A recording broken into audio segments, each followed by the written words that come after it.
मी यत्तीने बोलते. आज मी तुमच्या समोर एका सैनिकाच्या तिच्या मुलीवर असलेले प्रेम ती कसे व्यक्त करते हे या नाटकाद्वारे सादर करणार आहे.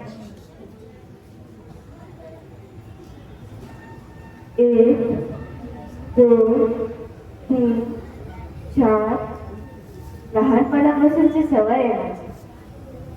एक, दोन, तीन, चार, पाच, सहा. शी तुम्ही मगाशीच पोहोचली होती. असे काय करतोय? मी खूप हुशार आहे. मला तर शून्याचा पाडा पण म्हणता येतो. बोलू ना. शून्य एक शून्य, शून्य दोन शून्य, शून्य एक शून्य. हा म्हणजे शून्याचा पाडा किती कठीण असतो ना. माझी एक मैत्रीण आहे गौरी, तिला आमच्या गणितात 0 मार्क मिळाले. मग तिची आई तिला म्हणते, अगं गौरे कठीण आहे बाई तुझं. म्हणून म्हटलं की जर कोणतेही पाडे 2 5 नसतील ना तरी चालेल, पण शून्याचा मार्क पाहिजे. आहे ना मी हुशार, आहेच मुली. माझे बाबा नेहमी मला हुशार मुलगी म्हणायचे, पण माझी आई तिने मला असं कधीच म्हटलं नाही. अहो तर काहीच नाही. एकदा इंग्रजीमध्ये आउट ऑफ 1 मार्क कमी होता. तर म्हणते कशी, अगं तो शेजारचा आशीर्वाद, त्याला गणित आणि इंग्रजी दोन्ही मध्ये पैकीच्या पैकी मार्क म्हटले नाही तर तू. मग मी तिला म्हणते, ए आई आई मला जरा सगळ्याचा पाडा म्हणून दाखव का.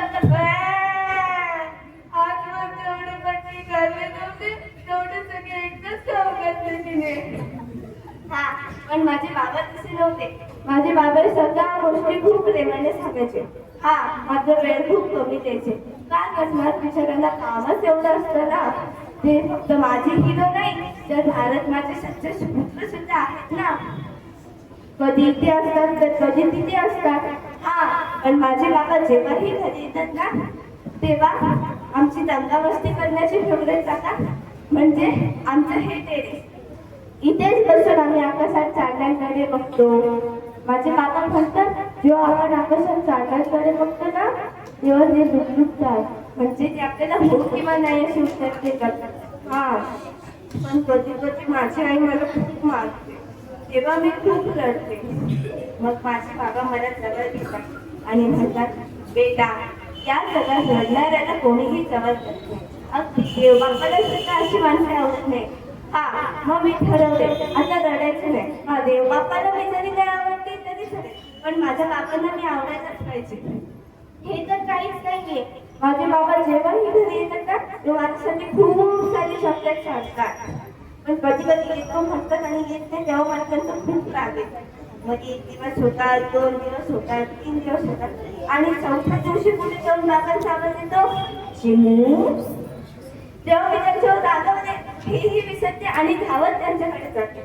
आता मला तुम्हीच सांगा, एक तर बाबा एवढ्या महिन्यांनंतर घरी येणार आहे तर सगळ्यांनी खुश व्हायला हवा की नाही. पण ही आई बघा नुसतीच कसं रडते.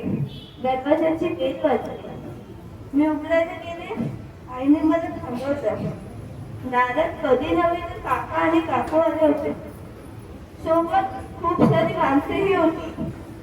त्यांच्यासोबत त्यांच्याकडे एक लांबशी पेटी होती. त्या पेटीतून त्यांनी कापडात गुंडाळलेलं कोणाला तरी बाहेर काढले. हे बघून आई अजून रडत लागली. त्या कापडात गुंडाळलेल्या व्यक्तीला आई बाबांच्या नावाने हाक मारत होती. म्हणजे त्या बाबांना ठेवले का की जमले तर सगळे रडत होते. बाबांना ठेवले का की हे ना असे सगळे प्रश्न मला पडत होते.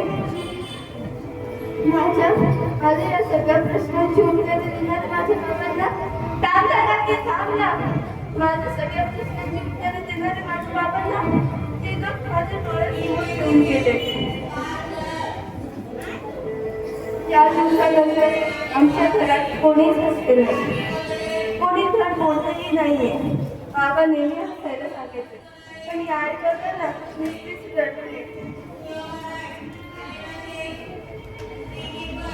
1 2 3 4. एकदा म्हणजे बाबा आले. आई लवकर येतात. बाबा तर